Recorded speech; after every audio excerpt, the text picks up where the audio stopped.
everyone! Welcome back ulit po sa aking YouTube channel. So for today's vlog guys, i-share ko sa inyo guys yung aking second loan amount dito kay Cash Express. And magugulat kayo sa loan amount dito kasi sobrang laki nung loan amount na na-approve sa akin sa second time ko na pag-utang sa kanya. Kaya po sa may mga utang dyan kay Cash Express, nako, kaway-kaway kayo. Comment kayo dyan kung pang ilang loan nyo na dito kay Cash Express. Dito guys, kapag first time ka po na maglo-loan kay Cash Express, alam nyo ba na 0% interest sila sa unang loan mo? Buo mo pong makukuha yung pera na sobrang bilis nila mag-release agad based sa aking experience ha. Kasi nga diba sa last vlog ko, binanggit ko doon na pinag-loan ko yung asawa ko and dun sa account niya, sobrang taas nung na-approve na loan amount bilang first time na uutang and agad-agad na-receive agad yung pera. And ngayon nga, ibabahagi ko sa inyo yung second loan amount ko dito. Pero bago muna yun guys, sa mga hindi pa dyan nakasubscribe sa aking YouTube channel, meron po kaming pa-Gcash giveaway and ang gagawin mo lang is magsusubscribe ka sa aking YouTube channel, ilalike mo yung video na to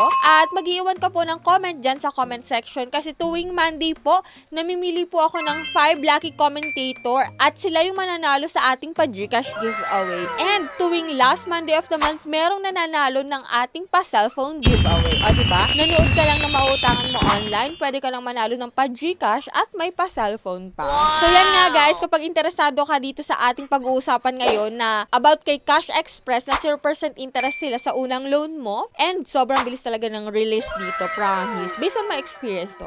So keep on watching guys.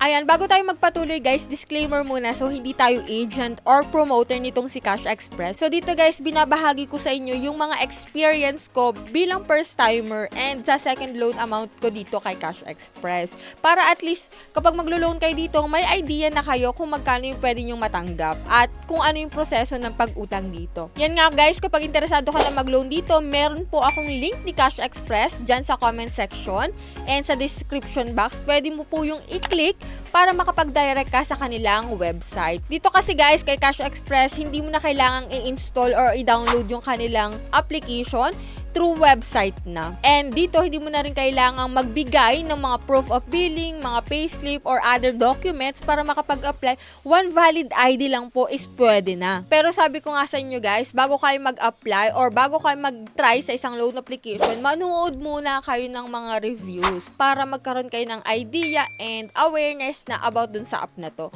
Kapag nagandahan kayo, di saka na lang muna kayo mag-apply. So dito guys, kay Cash Express yan, pinapakita nila na 0% interest sila sa unang loan mo. Ang pwede mong ma-loan dito is from 1,000 to 20,000 pesos sa first time. And then, diretso na tayo dun sa aking loan amount na na-approve kay Cash Express. Alam nyo ba guys, ito yung principal amount na na-approve sa akin, 30,000 pesos. Ang repayment po dito is meron silang 7 days and 14 days. Kapag pinili ko yung 7 days dun sa 30,000, interest lang po to ha, yung babayaran ko dito yung first payment. Ang babayaran kong interest is 4,478 pesos. And then kapag 14 days po yung pinili ko, 8,358 po yung interest plus yung service fee at SMS fee. Isang total po is 8,657 pesos kapag 14 days po yung pinili ko. Pero ang kagandahan nga po dito kay Cash Express, kapag wala ka pang pera sa due date mo, which is February 10 nga po ito, 2024, pag hindi mo pa kayang bayaran yung full amount, pwede mo pong bayaran lang muna is 8,657 pesos. And then ang next due date mo na is February 24, 2024.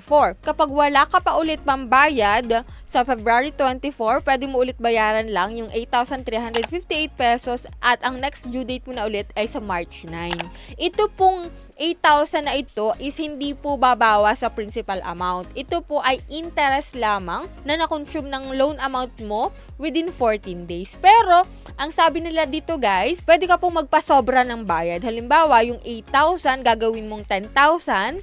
Yung sobra dun sa 8,000, yun po yung ibabawas sa principal amount mo. Ayan, kung medyo nagugulahan pa rin kayo guys, pwede kayong mag-chat sa kanilang customer service. Mga totoong agent po yung nakaka-chat nyo doon. Or pwede kayong mag-comment dyan sa comment section. In case man na nagugulahan kayo sa explanation ko, pwede kayo dyan magtanong sa comment section and babasahin natin yan at sasagutin sa abot ng ating makakayan. So yan guys, itong loan details dito, up to 12 times lang po na pwede mong bayaran is interest lang.